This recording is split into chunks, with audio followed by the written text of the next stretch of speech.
This is the EVP Podcast.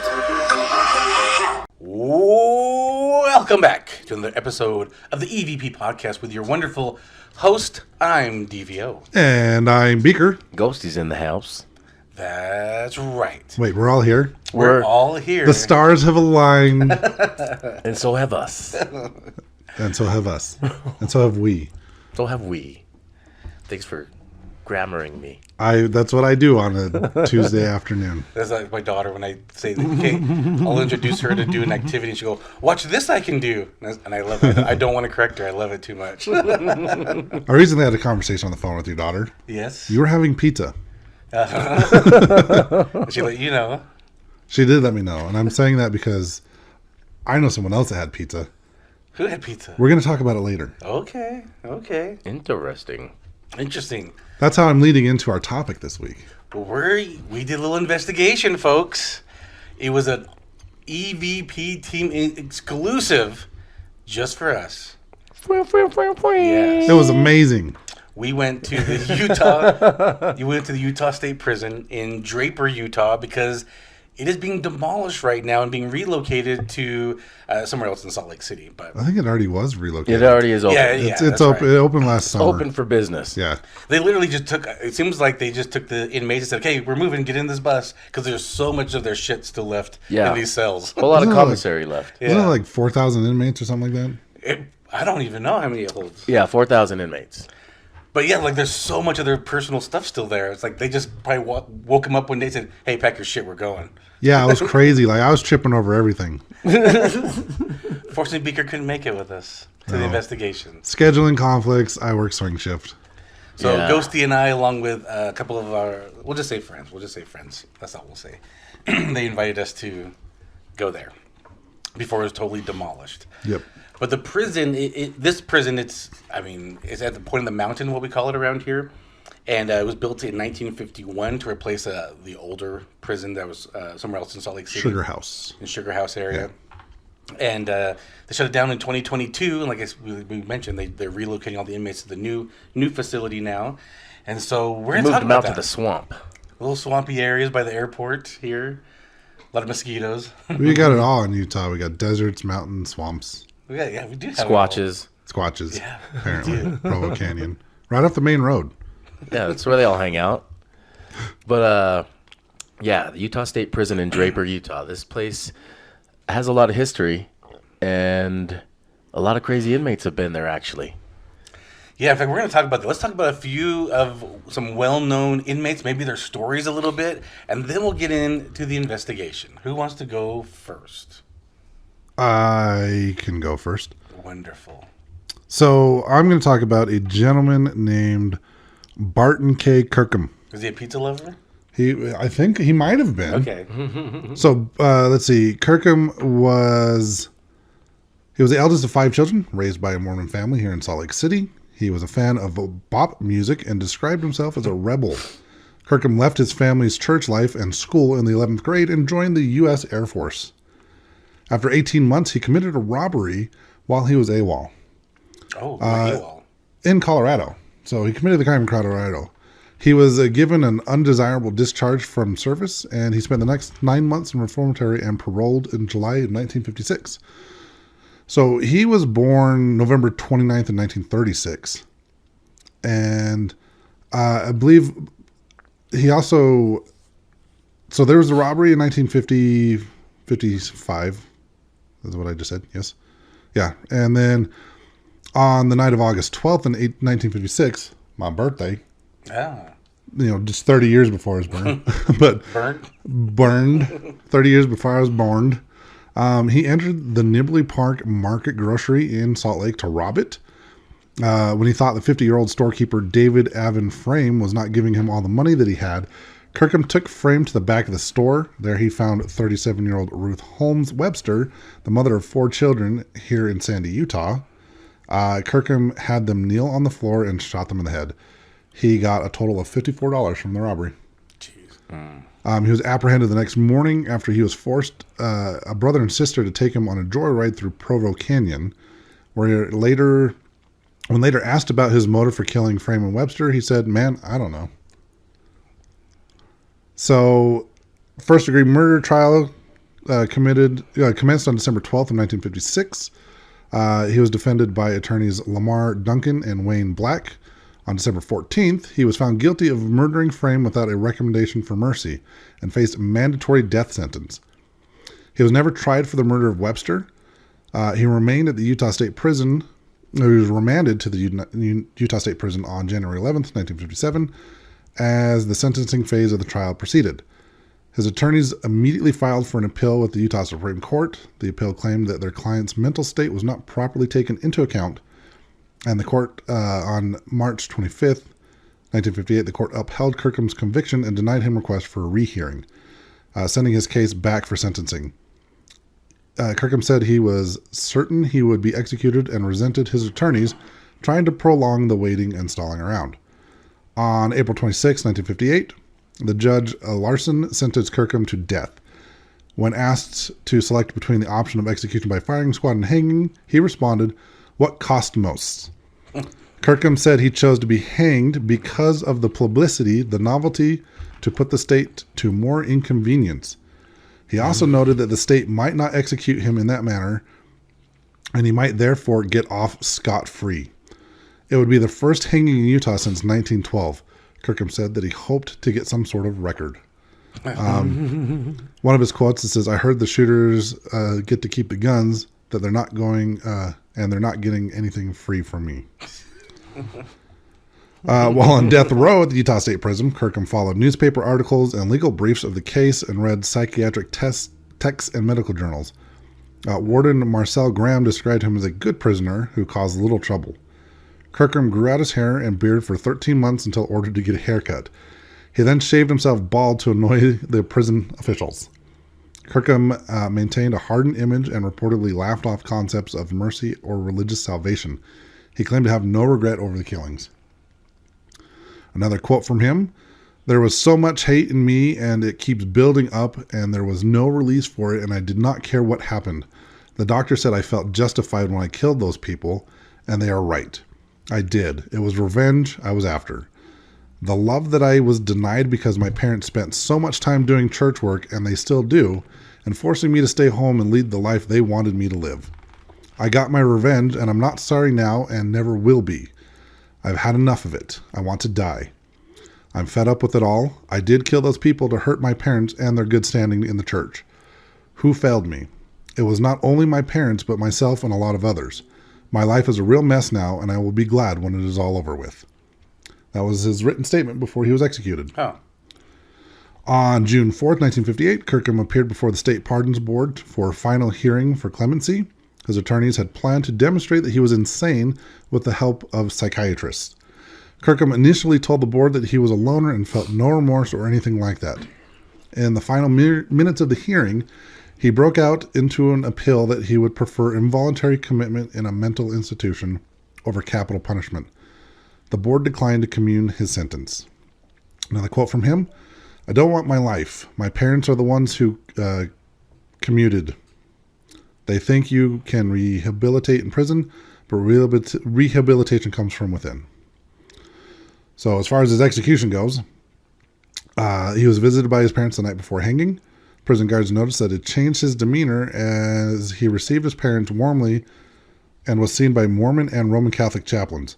His mother was near collapse. Kirkham watched a movie with his parents and said farewell shortly before midnight. Kirkham ordered a last meal of pizza and ice cream. Does it say what toppings he had? It does not. Okay. Wait, he says, telling the prison steward, "You get cheese, meat, and everything in one meal. Not so much fuss." Meat lovers, then. Yep. Good choice. Or Supreme. Or maybe. In the auditorium of the Utah State Prison, Kirkham ate his pizza and played classical music on a piano in the company of the chaplains. News reporters and deputy sheriffs. Wait, he played the piano? Yeah, that's what it says. Oh, okay. It says, ate his pizza and played classical music on a piano. He joked about his impending execution and commented on his keyboard skills. "I'll just have to practice more." So I don't think he was very good. Okay. Just learning. Another quote: "When you live with the thought of dying so long, you get used to it. I may get shook up at the last minute, but I don't think so." So, the dawn of June 7th, 1958, he was driven 2 miles to a pasture on the prison's farm. After a black hood was placed over his head, Kirkham was led up a ramp to a newly built gallows. His drop had been measured 6 feet to accommodate his reported weight of 200 pounds. A professional hangman was paid $400, which in 2022 would be about $4,000. A professional hangman. A professional hangman. Okay. He was paid $400 for his services. Kirkham trembled slightly as the hangman fitted a noose around his neck and placed the knot under his left ear. As directed by state law, Sheriff George Beckstead walked up to Kirkham to receive his last words. At 4:57 a.m., the official time of dawn, Beckstead signaled the hangman, who pulled an iron lever, opening the trapdoor under Kirkham. The Kirkham family did not come to witness the execution. Prison physician W.C. Knott climbed on a stepladder to examine Kirkham's hanging body, which was concealed from view by burlap and canvas under the 11-foot high platform. He was pronounced dead at 5:11 a.m. Kirkham's last words: "I ask God to forgive me." Oh, he asked for forgiveness at the end. That was his last words. So yeah, from what I understand, he was the last person to be hung to death in Utah. Yeah, I don't think anybody else has. Nope. He's And got it a is- record. It is rumored that when he was being sentenced or convicted, that he had actually possibly wet himself. Interesting. But That might have been someone else I was reading about too. Now I feel bad for the hangman. He was out of a job then. Yeah. He was a professional. He was a professional. He was out of a job. He had to go through a whole course, I'm sure. Oh yeah, it's shortly before his execution. He started crying, and it was reported that he had wet himself. Okay. But yeah, it's interesting. This dude was just like wanted to stick it to the man. Like, what's going to cost you more to execute me? Right. Let's go with hanging because it's bigger inconvenience to you guys. Yeah, he gave it to them right after he took it. Gave him the big middle finger. All right, Ghosty, who do you got? All right, so this story, there's 3 guys involved in this whole story. It's kind of a big thing that I didn't really hear much about because this happened before my time, but it's called the Hi-Fi Murders. I don't know if you guys have heard of this, I but have not. this was a crazy murder. Like, Did it happen here in Utah? it happened in Ogden, Utah. Okay. These guys, these were Air Force men. Oh. I'm not All going three to of get them. all 3 of them, but I'm not going to get in too much detail, but I am going to tell the story because you know what? This would actually make a really good episode. Okay. So anyways, these 3 airmen, let me pull up their It names. makes a great episode. Let's talk about it now. Yes. Dale Selby Pierre, William Andrews, and Keith Roberts. You picked this one because the guy has the same name as you. Ghosty? Ghosty. So anyways, these 3 guys, they said there was more, but no one else got convicted of anything. These guys had it set that they were going to rob the Hi-Fi record shop in Ogden, Utah. Okay, because when I think of hi-fi, I do think of records, Yeah. music. Okay. So they're going to go rob this shop. And as they go to rob this shop, they only plan on, dealing with the shop owners and employees. Well, as they're taking them down to the basement of the shop because they're going to try to rob the place, more people kept walking in. So people come walking They in. did it during peak business hours. No, it's closing. Oh. But they're and we'll get into the issues of this another Okay. time maybe. But people come walking in, so they take them down to the basement, Oh, shoot. and because someone else got, their people were waiting for people, and they come walking in wondering what's taking them so long. Boom, you're coming down the basement too. So now there's 5 people in the basement, and these guys, kind of panicking because they weren't expecting this many people. Uh-huh. Now they're trying to figure. They're going to be robbing the place, but they were also obsessed with the movie Magnum Force, which starred Clint Eastwood. Okay. But there was a part of this movie where somebody forces this prostitute to drink Drano, Oh, geez. and then she drops dead shortly after. So being obsessed with this movie and being crazy, they decide this is what they're going to do. They actually have Drano with them. Oh. And they pour it in a cup, and they're trying to get these guys to drink it. Nobody's trying to drink it, and they're trying to convince them to drink. They're trying to say, "Oh, this has sleeping pills and juice," and they're trying to get them to drink it. Finally, someone drinks some of it. They're like forcing it down their throat, and they're screaming in agony. It's burning and blistering, Yeah. and other people can see what's happening to everyone else, and they don't want to drink it. They're just forcing it down.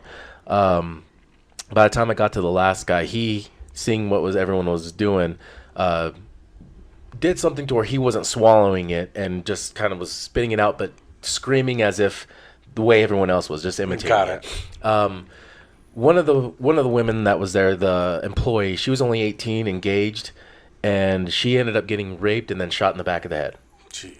And then everyone else ends up kind of getting shot in the head, but there ended up being 2 survivors out of everything. And one of the survivors ended up, because one of the murderers didn't think he was dead enough, they put a pen in his ear and stomped on it. Oh, Jesus. He survived. What?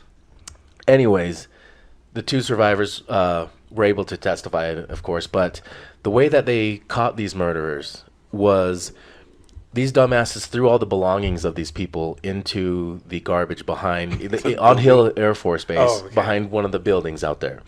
And so when the cops, some dumpster divers were back there, other people on base were dumpster diving and found these belongings, notified the police. Well, the police came out there and were going through all the evidence, and everybody was just like a lot of the Air Force men. They were just kind of watching as the cops were doing this. And what the cops were doing were they were pulling out evidence and kind of waving it up in the air, like showing what they just found, and then setting it down. But not, just kind of pulling it up and then putting it down, but kind of waving it around as if like, look what we found. Anyways, the whole crowd was still and just quiet and watching. But there were 2 guys pacing, walking back and forth and acting kind of frantic. So they were still like active duty. Yes. Whoa. They were young. They were like 19, 21 years old. Wow. And so it was pretty easy, just based off of psychology, just seeing what these guys are doing, that, hey, these guys are suspect as fuck. Yeah, I mean, that's kind of a dead giveaway when you're acting all nervous as they're pulling all this stuff out. Yeah, and the only ones acting nervous as everyone's just like, what? So they take them in. They end up arresting them after everything, and come to find out, pretty much it was just 2 of them that was pretty much doing everything. The other guy was just kind of there outside waiting for them, not realizing what they were doing. So the 2 guys got executed. The one guy got off on, I think, after serving 11 years. And so Dale Pierre, he was let's see, though this part doesn't say it, but he ends up dying by lethal injection. And after he was serving some time, let me see if I can pull that part up where they were at when it came to that. So that's just, in my opinion, it's silly. Yeah, 'Cause he was obviously, the 21. hi-fi record shop was not on the base. No, it's in Ogden. Just so, yeah. So to take all this, because the base is in Layton, so It's there's not even the same hour, thing. about half So hour distance. to take all this shit with you back to a military base and throw it in one of the dumpsters there, that's just insane in my mind. Like, why would you do something like that? Why wouldn't you ditch it somewhere closer by, or like bury it in a field or something? Young and dumb. We're gonna take it back to the military base with us and then ditch it there. So Where he we was- stay. Yeah, so one of them, he was 21 years old when they did the crime. And the other one, he was 19. And the guy that, Roberts, he's the one that was an accomplice and didn't do the murders. He was 19 as well. And so he got acquitted, and the other 2 ended up getting executed by lethal injection. And after one of them was, so the 2 that got murdered or got killed in prison, one of them that was acquitted, he ended up committing suicide anyways. Oh. Soon after one of them got the lethal injection, him being free, I don't know what, he might have been going through some guilt or going through some stuff, but yeah, he ended up a week after Andrew's execution in 1992, he ended up committing suicide. And then yeah, I don't know, I won't get too much into these guys, but I mean, just the story of that, what had happened to these people, the whole story of these people being trapped and kidnapped by these guys and what they went through during that, it's insane. The two people that survived, I mean, they're ruined for the rest of their lives. Right. Reminds me of like a Pulp Fiction scene. Yeah, for that's kind of what it reminded me of. Yeah, it's kind of crazy. Tarantino's been following news in Utah. Yeah. And so apparently these guys, the two that were on death row, they were horrible with everybody. Like nobody liked them.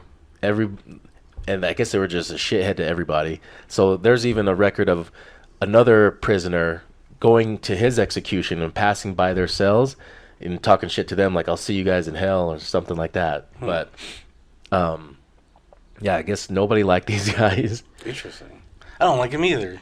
Yeah, Why would jerks. you? Yeah, apparently they're pretty nuts. They're pretty nuts, and they obsess over movies, and then they try to play it out. Oh, that was the thing too that they were freaking out about, and then why they were shooting people in the head is that the Drano scene where this prostitute ends up dying pretty quickly doesn't happen in real life. Right. And these guys were agonizing for hours. Right.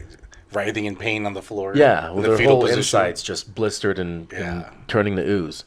It's weird. It's almost like movies make things happen faster than they do in real life. Like they're not For real sake or of- something. For sake of time constraints. They're like, wait, these guns only hold 7 bullets? I thought they were an infinite amount of bullets. Yeah, when These things I just keep shoot this going gun in pow. a video game, it just keeps shooting. What's going on here? That's insane. Like, what would possess you to do something like this? Like, I get that, I'm really obsessed with this movie, but to actually, like, go and try to live it and play it out, like, that, you would have to be really twisted. Yeah, these guys were twisted. And they were planning a robbery, but I guess these two were the only ones that were planning on some murders. They brought the Drano. The other people, they got away. They never told on who else was involved.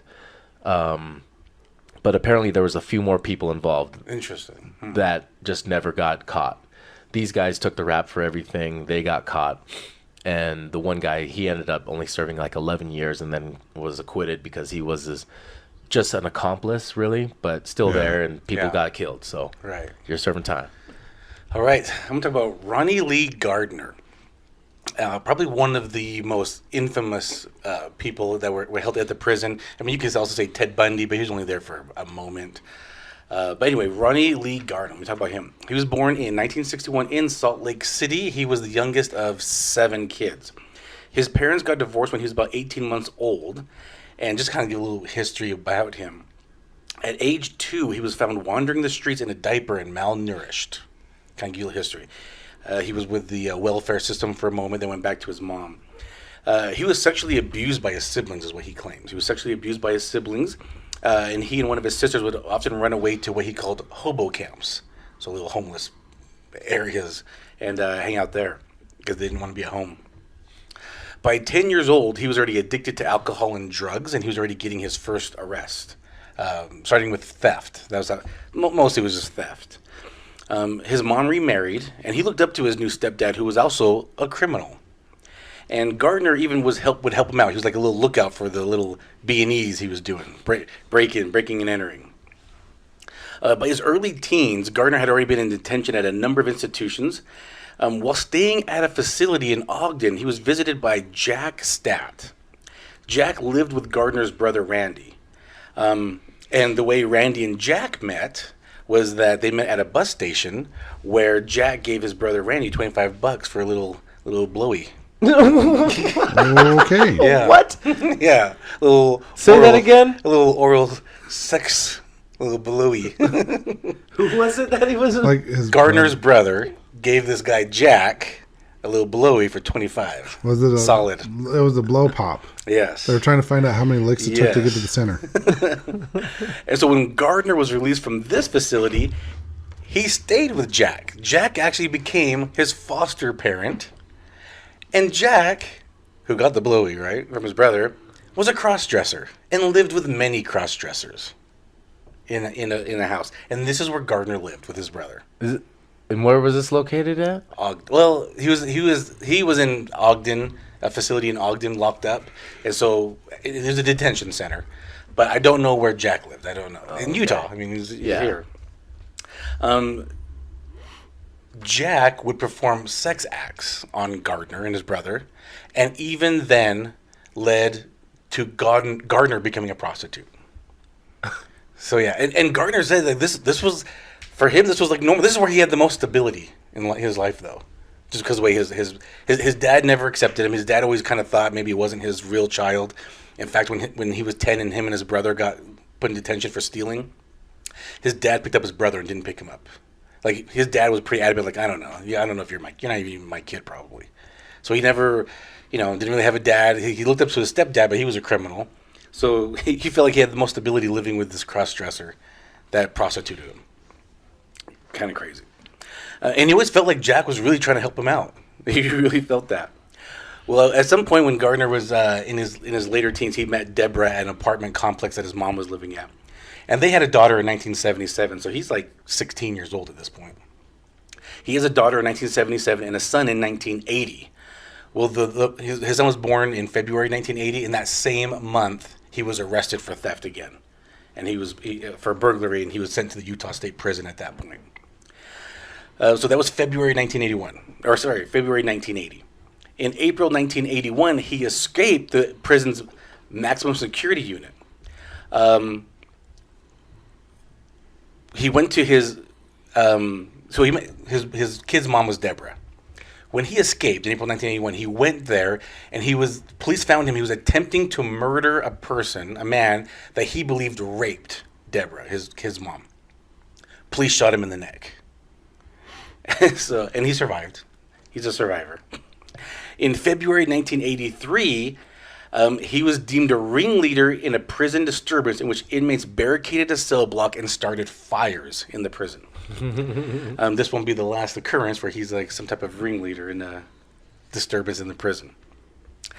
Okay, in August 1984, he escaped custody at the University of Utah Hospital because he was faking an illness. He attacked an officer and forced him to release his shackles. Gardner took the officer's firearm, then struck the officer so hard in the face or in the head that he needed like wires to reconstruct his face. Oh, so hard he is. Yeah. Then Gardner took his firearm and then hijacked a guy on a motorcycle, put the gun to his back to get me out of here. And so the motorcycle rider. What year was this? August 1984. Oh shit. Yeah. So he escaped prison, beat the guard, jumped on the back of a motorcycle with some guy and said, "Hey, get me out of here." It's the 80s, baby. Yeah. He then returned. He left the gun in a box for like a carrier. They said like a mail courier, and with a note that said, "Hey, I just want to be free. I just want to be free." So this is his second escape. Mm-hmm. Yes. Is that right? No, that was his first. Well, I thought the first was when the rape of he was attacking the guy he thought his mom that's right. raped. He escaped 3 times, yeah. So this is, I think this is the second escape. Yes, you're right, yes. He escaped. This one was from the hospital. Yeah, he escaped the prison, and then he escaped the hospital. Okay, got it. It's a tricky So this guy. This Yeah. guy. 70s and 80s were wild in Utah. There's another one. Yes, hold on. Oh my gosh. So that escape was August 1984, and he said, he wrote the letter with returning the gun. Hey, sorry about that. Sorry, I broke your face in half. Here's your gun back. I just want to be free. Hey, guys, there's nothing wrong with me. I'm a good guy. I'm a good guy. So that was August. October of 84, Gardner tried robbing a Salt Lake City tavern, Cheers. Right there right there on Main Street. Yeah. Right? That was 1984. Well, I don't know if it was there at that time. But anyway, it's a tavern, we know. And he tried robbing it. He was high on cocaine. He shot the bartender, Melvin Otterstrom, in the face, and that killed him. Otterstrom's cousin, I don't know if he worked there, but he had said they estimated that what he ended up robbing was about $100. Shit. So that's what he got, about $100 when he robbed him. So check this out. Otterstrom, that he killed, Gardner went to his funeral. And he was telling people that they were childhood friends. So he attended the funeral of the guy he killed. Just to see it. What a psycho. So there was a tip, and then he got caught about 3 weeks later. But that's crazy, right? Yeah. So that was October 1984, November. And then April 1985, during the trial for the murder, Gardner attempted to escape again. This is the third one. So this was October, November, so like 5-6 months later. He's going to trial. He attempts to escape with a revolver that was smuggled into the courthouse. So somehow someone had smuggled in a gun. Someone also smuggled in a bag of clothes, men's clothes, in the women's restroom. They found out the person that did that. Really? Yeah, it was a girl and her sister. These two girls did. These two sisters did it. I don't know if they're fans. Like maybe, a lot of prisoners, they get like love letters sent to them and stuff. So who knows? Or if they were good friends. I don't know. I don't know the relationship. But they still to this day not sure exactly how the gun got there. So they thought maybe it was during the transport from the parking lot it happened, or maybe it was a back of a toilet in the men's restroom. So they're not exactly sure how the gun got there. Okay, so he gets a revolver. He's trying to escape. One of the guards shoots Gardner in the chest. Oh. But Gardner wounds a bailiff. He wounds a bailiff. And he's running back into the courtroom. He then runs into two attorneys. He shoots one of the attorneys in the eye. Whoa. He dies later at the hospital that day.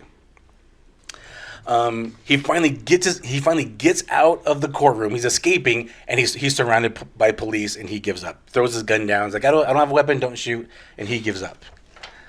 So that was the third escape right there. But he was found. This all happened within hours probably. In October 1985, he was found guilty for the death of the lawyer, Michael Burdell.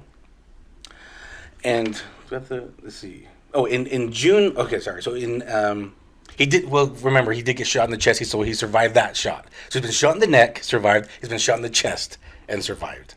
All right, this guy. So in June, that was April, May, June 85, he pled guilty to the death of the bartender Otterstrom. And then October 85, a year later, he was found guilty for the death of the attorney, Michael Burdell. The jurors took less than 3 hours to come up with that verdict. All right, so he's found guilty in 1985. He's going to get the death penalty. October 87, 2 years later, he broke a glass partition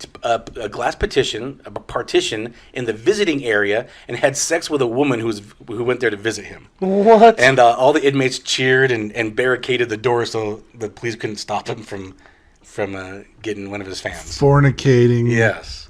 So another police disturbance that he caused. What the hell? In September 1994, Gardner was drunk from the hooch he made in his sink in his cell, and he stabbed another inmate with a shiv he made from sunglasses. 9 times. He got him 9 times. We'll talk about these shivs during the investigation. So in 2010 is when he's going to be executed, and it becomes media attention nationwide because 2010. A lot of people now are talking about the death penalty. Is it right? Should we be doing this? So it's a big political controversy about the whole death penalty because of Ronnie Lee Gardner. It becomes national attention, and he chose firing squad. It will be the first firing squad in the last 14 years, and he chose firing squad because of his Mormon background.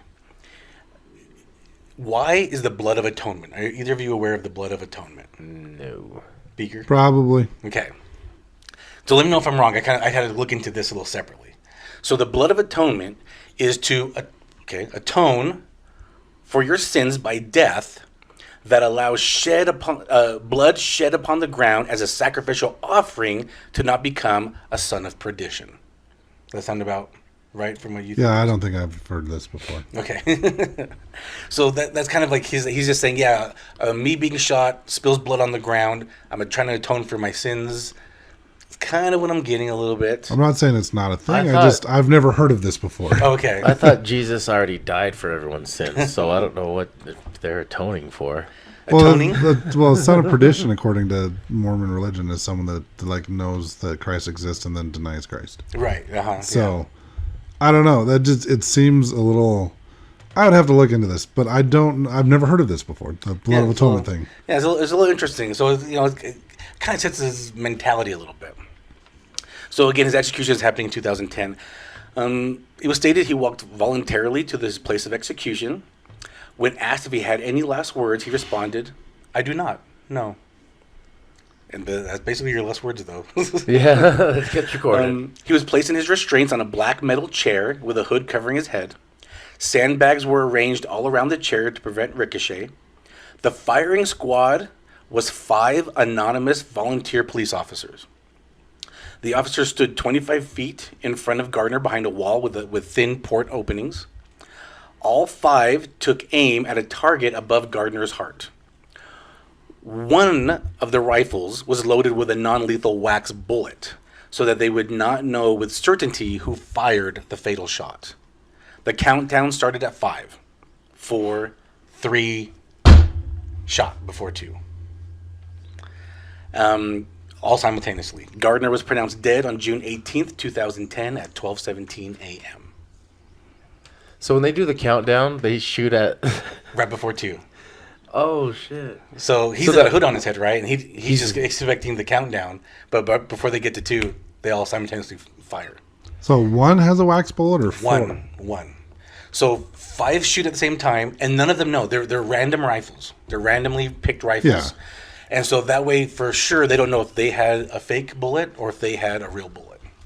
So to me, it makes if like only 1 has a wax bullet, then 4 people shot him. Well, wait, say that again? So if only 1 gun has a wax bullet, Yes. that means the other 4 people shot him. Right. So they don't know if they had a real bullet or not. But you don't want maybe one guy's a little off and shoots him like in the middle of the chest, and he's a survivor. He can I survive. thought gunshots. he only gets 1 bullet in the chest. What's that? No, Well, I 4. think I 4, think this yeah. makes sense though. He's a survivor. He's already been shot twice and survived. Yeah. Let's make sure this guy's. I like that idea. I would have just been Because like, I mean, these guys are 25 feet apart, or 25. The distance is 25 feet. It's a good. Me and Ghosty saw it. It's a good distance. Like I think you can hit the target, but the heart is not.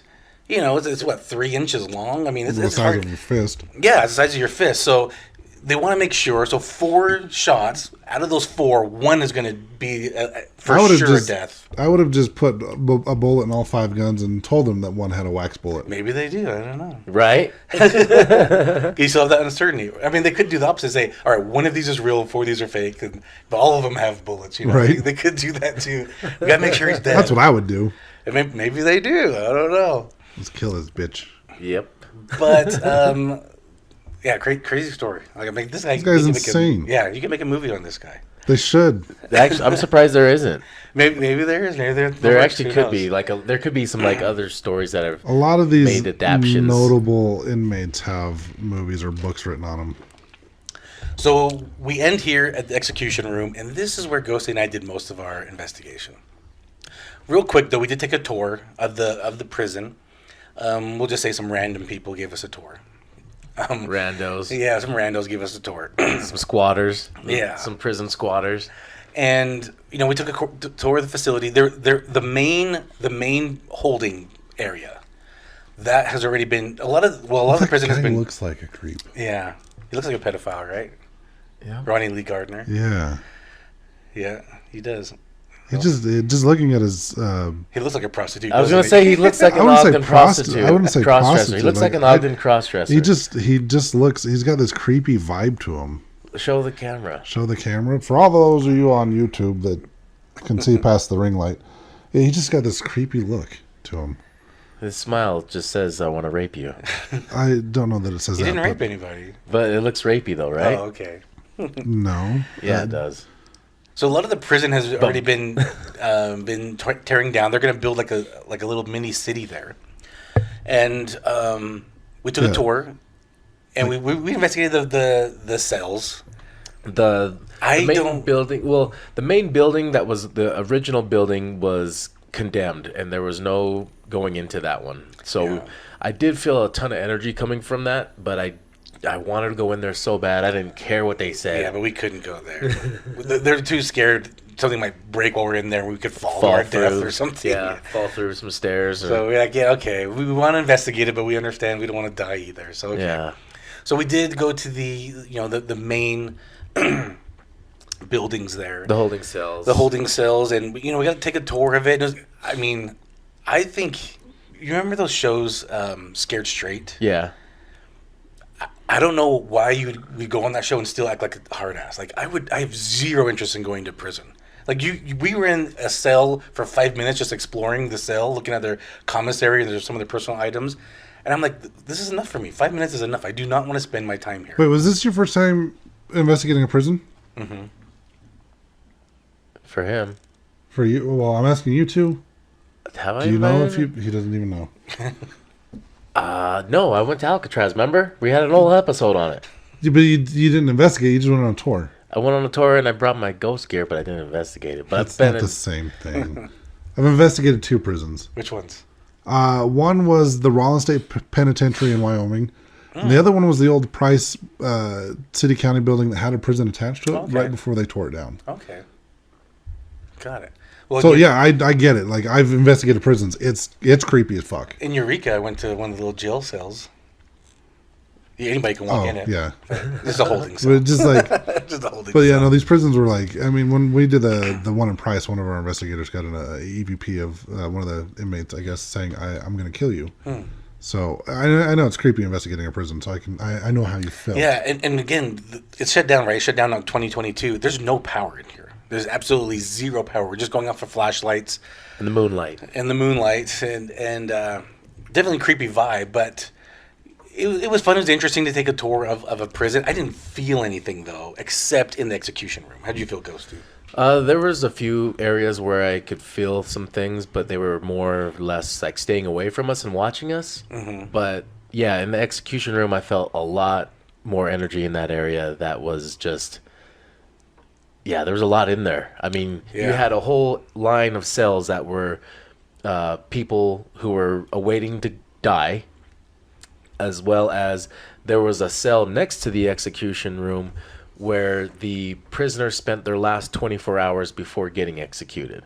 So, and then there was like a big plexiglass window where a prisoner or where a guard's job is to just watch them for their last 24 hours. Yeah, make sure they don't hurt themselves or anything like that. Oh, real quick, talking about being in that last little area, I forgot to tell you Gardner's last meal and everything.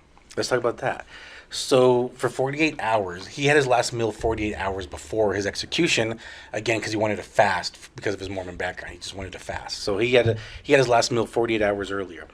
It was steak, lobster tail, apple pie, vanilla ice cream, and 7-Up. It's a pretty good one, I think. What do you guys think? Yeah, that's not bad. I think it's better than the pizza. That's a lot. Pizza and ice cream. So they both had ice cream. Yeah. Both our guys had ice cream. And then so he had that 48 hours before, and then he spent the last couple 48 hours, he was reading a book called Divine Justice, and he was watching the Lord of the Rings trilogy. I think that's a good last little time spent. Extended versions or normal? I don't know. Because I would have picked the extended versions because that's like 12 hours. Yeah, that's true. The movies. But yeah, so goes you're saying the execution room, they're on guard for 24 hours. That being monitored. There's always a police just watching them. Yeah, they're just watching them for those 24 hours until they get led into their room of... Yes, and so in that room, whether it's firing squad, whether it's lethal injection, everyone's in this same room. Or electrocution, it's all happens in the same room. We saw the picture. It's a black metal chair, black sandbags all around to prevent... Kevlar bags. Yeah, just ricochet. In the electrocution room, then they just bring the shocker in. Yeah, they just bring in old Shocky. Yeah. Were you able to go in this room? We were in this room. This we did most of our investigation. And then right around the corner of the room, like, so you're in this room, and we saw the place where the police officers stand behind the wall to shoot. Like, it's just like these very thin rectangular openings that they just, put their rifles through. But then you go around on each side, there's 2 sides with windows. One side is the family, one side is the media. So the media is allowed to watch and record for news, and then the family's is in another side, separate. And then I think the area where the media is, that's where they'll take the body through that area, and there's a huge opening, like what's it called, the lift doors? I can't remember what we call them. Like a garage door. Yeah, like a garage. That opens up, and that's where the ambulance will back into, and they'll load the body. Door. Bay door, yes, yep. And that's where they'll have the ambulance back into and put the body there to take to the morgue. So it was very fascinating, like to learn this side of things. I thought it was very fascinating. We were getting some. Who was scared? Who was fascinated? All of us. I wasn't. I wasn't there. The people who we were with were scared. Yeah. I was our scared tour guides. for Yeah. not being Tour there. guide was scared. We had him using the Ghost Meter Pro, which has the needle that we can get yes or no questions with. Again, there's no power here. Yeah. It hasn't been powered here for a year. And the K2 was going off with that as well. So we'd get the K2 going off as well as the Ghost Meter Pro going off. And the tour guide we had was asking questions and getting some answers. And he was getting scared. And he's like, I don't get scared. And this is freaking me out. He even asked, like, is this Ronnie Lee Gardner? He asked that question. And it said yes, I believe. But who knows? Yeah, there's been a lot of The executions shadow there. knows. Yeah. But yeah, there's a lot of spirits in there. Yes, and we investigated this twice. We did the execution room once with our tour guides, and then we kind of just walked around the prison a little bit more. And I said, let's go back to the execution room. That's where I feel it's at. And we had a pretty good investigation there. What else you want to say, Ghosty, about it? God, it was crazy going through these cell blocks where these prisoners just like up and left their commissary. Yeah, all their personal belongings. pictures. Yeah, personal pictures. Milk. Tons of milk. Tons of noodles. Tons of ramen noodles. There was this one prisoner whose cell. I mean, he drew all over his cell. There was drawings all over. There was a couple. A lot of Yeah. gang related.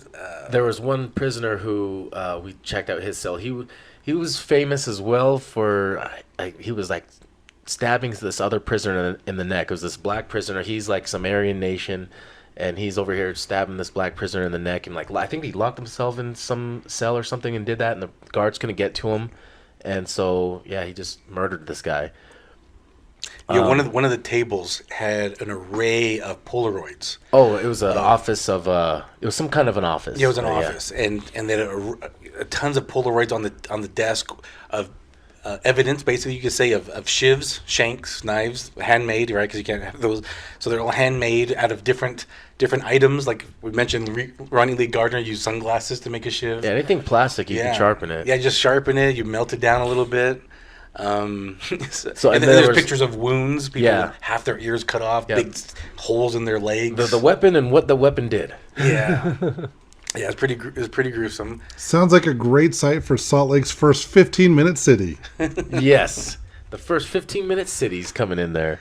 They call it that because apparently you can get from any end of the from the city anywhere, in 15 And minutes in this new city. Within walking distance. Within walking distance. So anything that you could possibly need, all of your necessities will be within 15 minutes.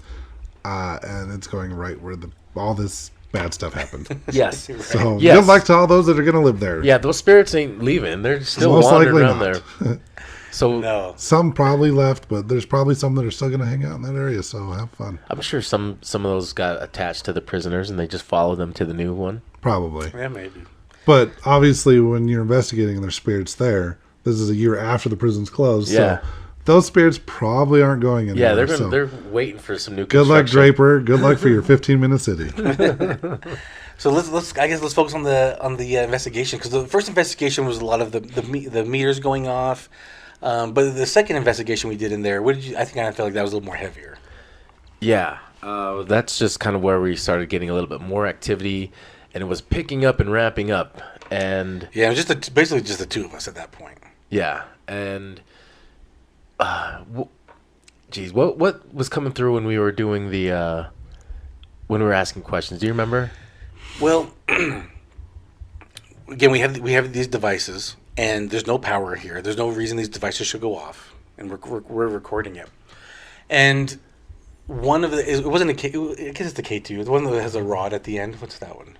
Oh, that is the it's another type of EMF meter. Do you remember what it's called?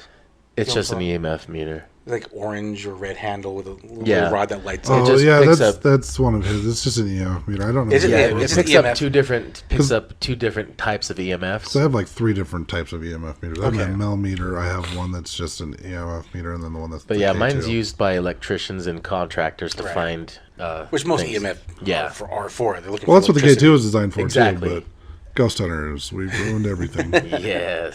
But anyway, we put it on the floor. We put these on the floor, And they're quiet, and then I just say, hey, if you see these lights, you can make them light up. Like, just touch them.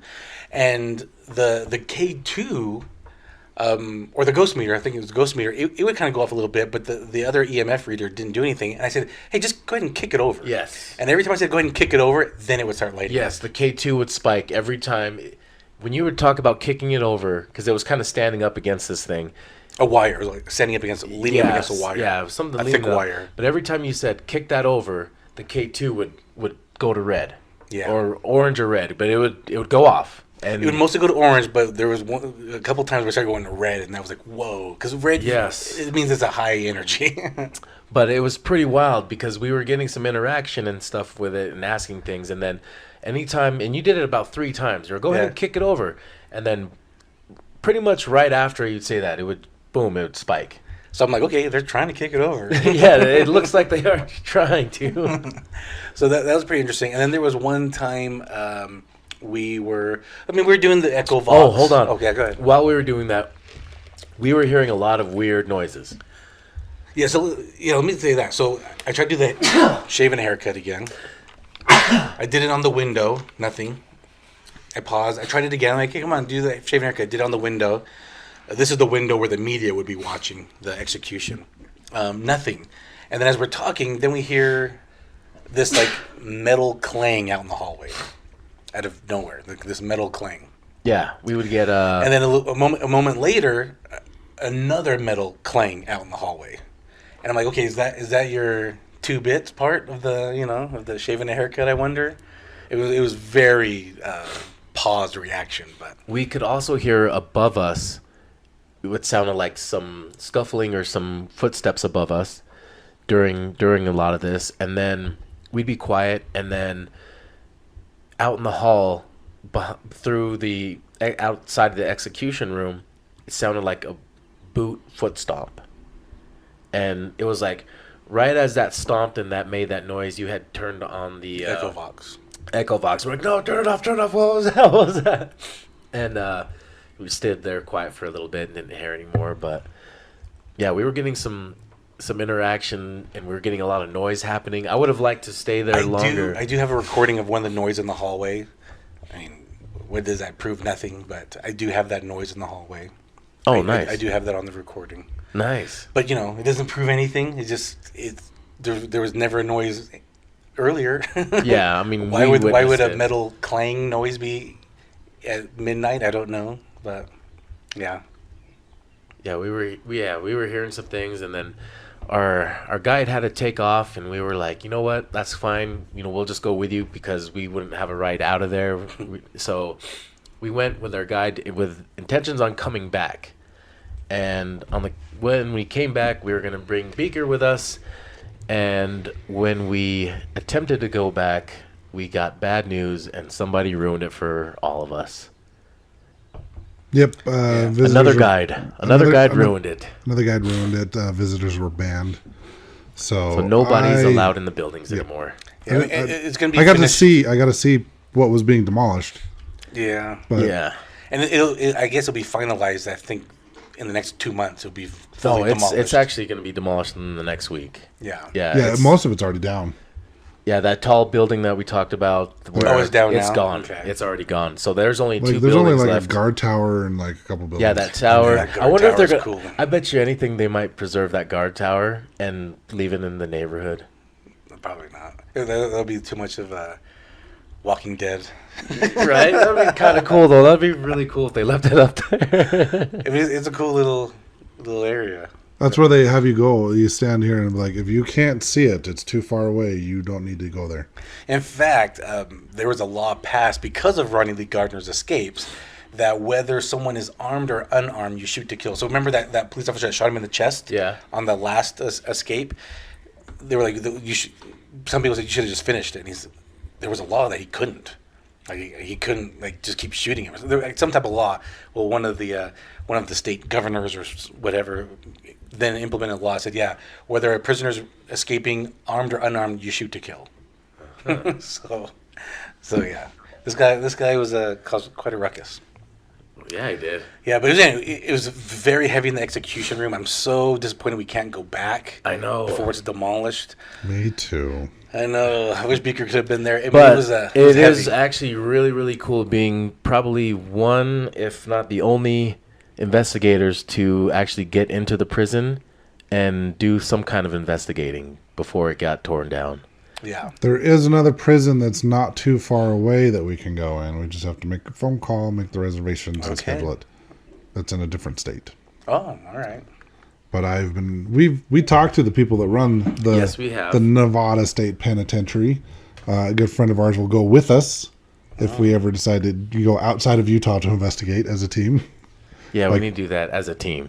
Yes. I've done it plenty on my solo adventures. But I just want to mention a couple other notable people. Okay. Just real quick, I'm not going to go into details about them. That were held at Utah State Penitentiary. You already mentioned Ted Bundy was there for a little bit. People might remember Warren Jeffs. He was the leader of the FLDS church here in Utah. And another one that I'm not going to go too much into detail at all, but the Megan Huntsman. It was huge here in Utah. This lady was crazy. They found, when her and her husband were going through a divorce, they found 6 infant children saran wrapped in boxes in her garage. Jeez. She spent some time there as well. Good. Actually, you know who else was there? And this was the guy that actually was talking shit to the hi-fi murderers. His name was Gary Gilmore. He was executed by firing squad in 1977, and he was the first prisoner legally put to death in the United States since the U.S. Supreme Court ruling that ended in 1972. So yeah, the last guy that was put to death by firing squad was at this penitentiary or this prison before this law was passed that no more corporal punishment. And then when they revoked that, he was the first one was there. The Utah State Penitentiary had the first one. So yeah, because he was in prison before it went into effect. That's why. Because he was grandfathered into the. He was grandfathered in because he's been in prison since the 80s. But yeah, that Gary Gilmore, he was the one that was just saying when he was passing by their cells on his way to get executed. Yeah, it was heavy. The execution room, definitely heavy. I could feel things coming by the doorway, kind of checking us out. I think that's why Ghosty heard that footstep. I felt my back was to the entrance, and I could definitely feel, you get that feeling like someone's behind you. Yes. You know, so I definitely got that feeling. So when you said that you heard a boot behind by the entrance, I'm like, yeah, I'm not surprised. I've been feeling someone's been watching us for a while. Yeah. I wanted to just sit in there for hours and just absorb the noises. And me too. But our guide had to take off. Yeah, and it was like, it's fine. You know what? We can come back. Yeah. And then things kept happening for 2 weeks where things weren't lining up and we couldn't go. And then finally when we did, somebody else ruined it for us just a few days prior. Yep. Yeah. But it's okay. We still got to go in there. Not you, Beaker. You got to look at it from the outside. That's okay. I went to a prison that you guys can't go to in Price because get your hand off my back. No, I want to touch you. You want to feel my body like Caden does? Yeah, I want to pet your squatchness. Squatch. That's what happens when I need backup. I call my arm my squatches. Yeah, the Price prison. It was once we got into the cells, it was really creepy. Maybe it should be another episode. I don't remember. This was like 6-7 years ago. Okay. Then this doesn't exist anymore? No, we a friend of mine blew it up. Got us in before he actually it was a former teammate of ours on Wisps got us in before it was torn down. This is one of the last investigations I did with a friend of mine that passed away of pneumonia about 6 years ago. Oh. So it was a really fun investigation. I do remember at the end of that investigation, Caden was with us, and he had his little bag of goodies, and he put it down in the main entranceway where we started our investigation. And we were cleaning up at the end of the night. We couldn't find his bag, and we searched all over this damn place, and we searched all over where he left it, all over in the rooms next to it. We searched the whole place. And then when we were getting ready to just give up on it, it was right back at the front where he left it. So his bag had vanished and then came back. Interesting. It was weird.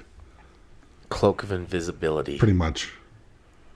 But yeah, then we got the EVP that said it wanted to kill somebody. So But we didn't get any EVPs. Did you listen for any EVPs? I haven't listened back to. No, you know what? Because I think we were just playing the Echo Vox and we weren't recording it.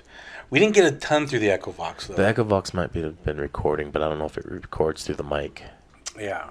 So I don't. I didn't go through that. I just went through my recording, but I did hear that noise outside, the metal clang noise. I do have that. Oh, nice. Yes, nice. Well, okay, so for those of you that want to follow us on social media, you can do so at evp.pod at Instagram and Facebook. Check out all the reaction videos that DVL has been posting. I think he's since got rid of his purple laser beam from his nose. Just one. No, they're actually really good reaction videos. One of them recently was at the Lizzie Borden house, wasn't it? Yeah. Yeah, that one was actually a really good one. Go Door check slammed. That out. Yes. That one was, I think that was one of the most legit ones that you've done so far. There's been some pretty good ones, and there's been some really questionable ones. We're not too sure on, and then there's ones that have been, it's obviously fake, but it's still fun to watch his reaction. The dinosaur one was pretty real though. The dinosaur one's great. So there's a lot of, go check out those videos. If you have a story, or if you know someone that's been to the prison and you want to share that story with us, you can email us at evp.pod@gmail.com. Please let us know in the email if you want us to share it on the show or not. And if you're looking to purchase new paranormal hunting gear, ghost hunting gear, check out our affiliate link to ghoststop.com. You can find that on our Facebook and Instagram and our link tree. We put it everywhere. So if you're trying to purchase any nude ghost hunting, follow us on OnlyFans. Just kidding. You don't want to see that. Well, ghosts, you don't play that. Peace out, butterflies. Too bad something or someone didn't want us going back. Bitches. This is the EVP Podcast.